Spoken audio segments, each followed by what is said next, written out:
पूरा महादेव, जिसे परशुरामेश्वर मंदिर भी कहते हैं, उत्तर प्रदेश के मेरठ शहर के पास बागपत जिले से मात्र 4.5 किलोमीटर दूर बालोनी कस्बे में एक छोटे से गांव पुरा में हिंदू भगवान शिव का एक बहुत प्राचीन मंदिर है, जो शिव भक्तों का श्रद्धा केंद्र है। इसे एक प्राचीन सिद्ध पीठ भी माना गया है। केवल इस क्षेत्र के लिए नहीं, प्रयुक्त समस्त पश्चिमी उत्तर प्रदेश में इसकी मान्यता है। लाखों शिव भक्त श्रावण और फाल्गुन के माह में पैदल ही हरिद्वार से कावड़ में गंगा का पवित्र जल लाकर परशुरामेश्वर महादेव का अभिषेक करते हैं। ऐसी मान्यता है कि भगवान शिव भी प्रसन्न होकर अपने भक्तों की सभी मनोकामनाएं पूर्ण कर देते हैं। तो आइए जानते हैं इस मंदिर के इतिहास के बारे में। धार्मिक मान्यताओं के अनुसार पूरा महादेव मंदिर में स्थित शिवलिंग की स्थापना भगवान परशुराम ने ही की थी, लेकिन यह शिवलिंग अपने आप में एक अजूबा है। दरअसल ये धरती में कितनी गहराई तक समाया हुआ है, आज तक किसी को उसका ज्ञान नहीं हो पाया है। हालांकि इस शिवलिंग की गहराई को मापने के लिए कई बार बहुत कोशिशें की गई। आज के समय में जहां पर परशुरामेश्वर पूरा महादेव मंदिर है, काफी पहले यहाँ पर कजरी वन हुआ करता था। इसी वन में जमदग्नि ऋषि अपनी पत्नी रेणुका सहित अपने आश्रम में रहा करते थे। रेणुका जी प्रतिदिन कच्चा घड़ा बनाकर हिंडन नदी से जल भरकर लाती थी। वह जल शिव को अर्पण किया करती थी।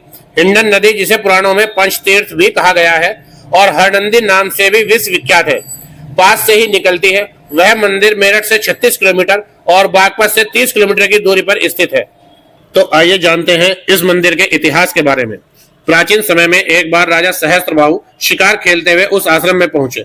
ऋषि की अनुपस्थिति में रेणुका जी ने कामधेनु गाय की कृपा से राजा का पूर्ण आदर सत्कार किया। राजा उस अद्भुत गाय को बलपूर्वक वहां से ले जाना चाहता था, परंतु वह ऐसा करने में असफल रहा।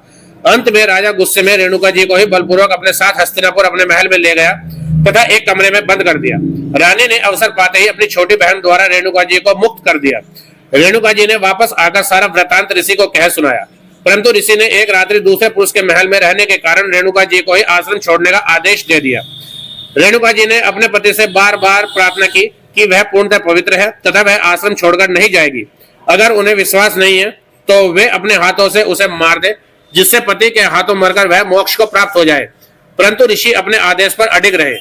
तत्पश्चात ऋषि ने अपने 3 पुत्रों को उनकी माता का सर धड़ से अलग करने को कहा, लेकिन उनके पुत्रों ने मना कर दिया।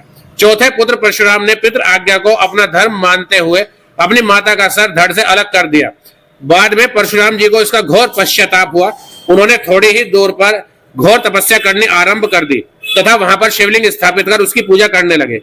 उनकी तपस्या से प्रसन्न होकर आशुतोष भगवान शिव ने उन्हें प्रत्यक्ष दर्शन दिए तथा वरदान मांगने को कहा। भगवान परशुराम ने अपनी माता को पुनर्जीवित करने की प्रार्थना की। भगवान शिव ने उनकी माता को पुनर्जीवित कर दिया तथा एक फरसा भी दिया तथा कहा कि जब भी युद्ध के समय इसका प्रयोग करेंगे तो हमेशा विजय ही होंगे। परशुराम जी वहीं पास के वन में एक कुटिया बनाकर रहने लगे। थोड़े दिनों के बाद ही परशुराम जी ने अपने फरसे से संपूर्ण सेना सहित राजा सहस्त्रबाहु को मार दिया। वे तत्कालीन अक्षत्रियों के दुष्कर्मों के कारण बहुत ज्यादा क्रोधित थे, अतः उन्होंने पृथ्वी पर अक्षत्रियों को मृत्यु दंड दिया और 21 बार पूरी पृथ्वी को अक्षत्रियों से विहीन कर दिया। जिस स्थान पर शिवलिंग की स्थापना की थी वहां पर एक मंदिर भी बनवा दिया। कालांतर मंदिर खंडरों में बदल गया। काफी समय बाद एक दिन लंढोरा की रानी इधर घूमने के लिए निकली तो उनका हाथी वहां आकर रुक गया। महावत की बड़ी कोशिशों के बाद भी हाथी वहां से नहीं हिला। तब रानी ने सैनिकों को वह स्थान खोदने का आदेश दिया। खुदाई करते वक्त लोहे के औजारों से शिवलिंग पर जो चोटें लगी, ये जो गड्ढे आप शिवलिंग पर देख रहे हैं, ये उसी की निशानी है। और खुदाई में वहां पर एक शिवलिंग प्रकट हुआ जिस पर रानी ने एक मंदिर बनवा दिया था।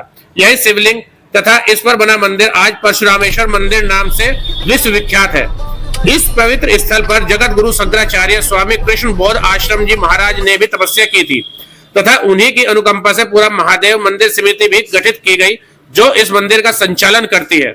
तो ये जानकारी आपको कैसी लगी, आप कमेंट करके जरूर बताइएगा और मेरे चैनल को सब्सक्राइब कीजिएगा, वीडियो को लाइक और अपने दोस्तों के साथ शेयर जरूर कीजिएगा। हर हर महादेव और जय शिव शंकर।